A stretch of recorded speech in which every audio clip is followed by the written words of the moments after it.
Assalamualaikum semua. Apa khabar? Okey. Seperti biasa, pada hari ini hari cuti. Okey.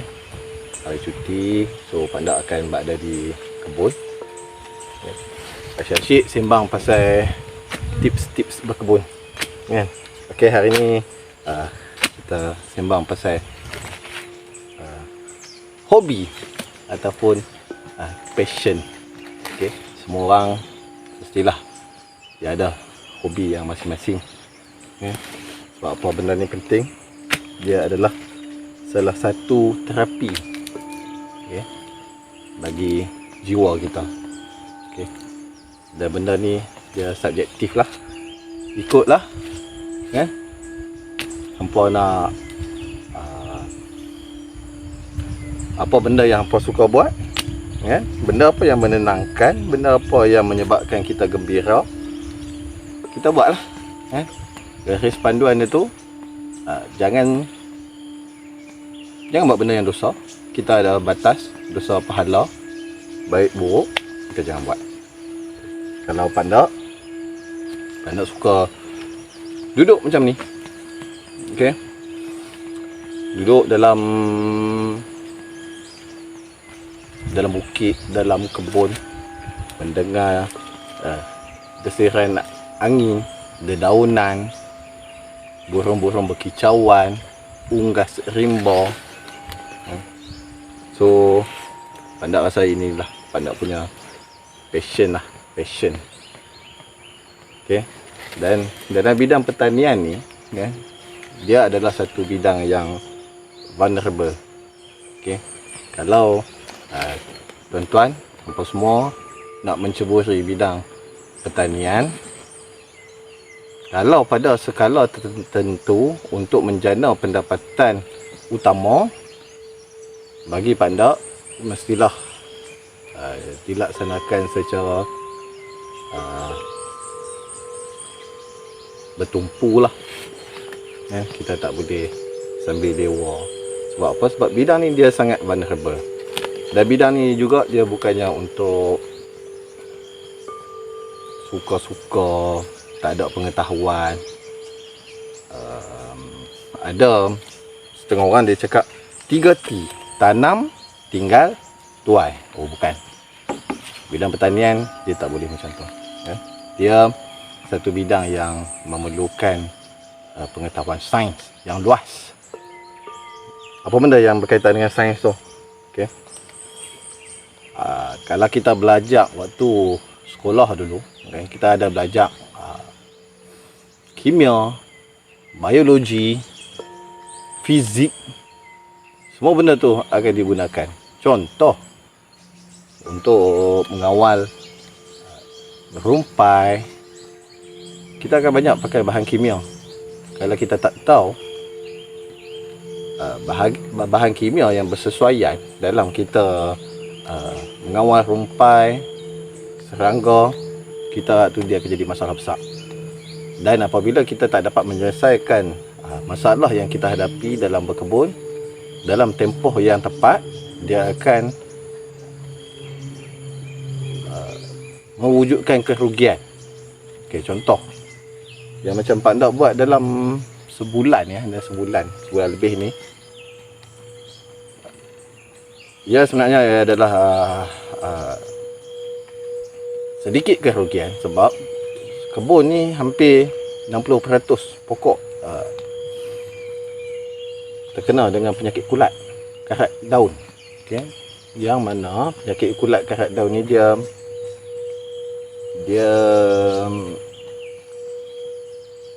sukar untuk sembuh.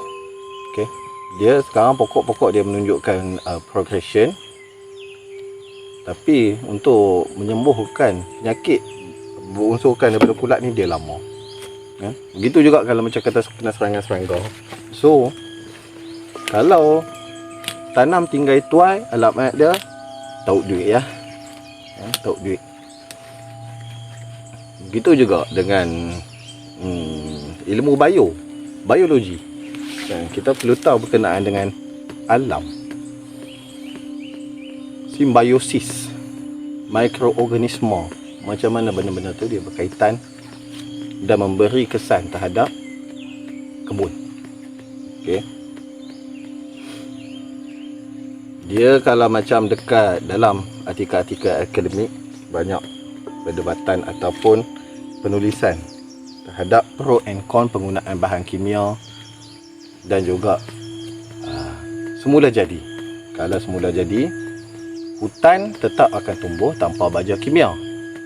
Hutan tetap akan hidup tanpa penggunaan bahan kimia dalam mengawal ulat.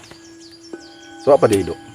Sebab simbiosis dia, saling bergantung antara satu sama lain. Start daripada zat-zat dalam tanah, kesihatan tanah, mikroorganisme, benda tu semua dia memberikan kesan. Kalau macam tuan-tuan suka untuk search dalam sesi Pak Ndak ni, Pak Ndak tak bagi secara terlalu spesifik, tapi Pak Ndak suka untuk trigger kan hampa semua.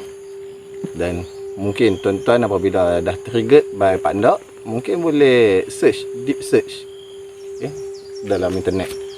Ada satu istilah permaculture. Permaculture ni dia adalah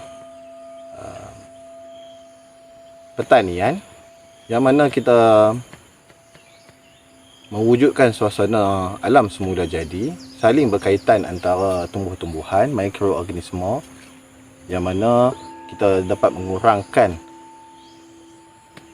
penggunaan bahan-bahan kimia, baik racun-racun rumpai, racun-racun serangga dan juga baja-baja kimia.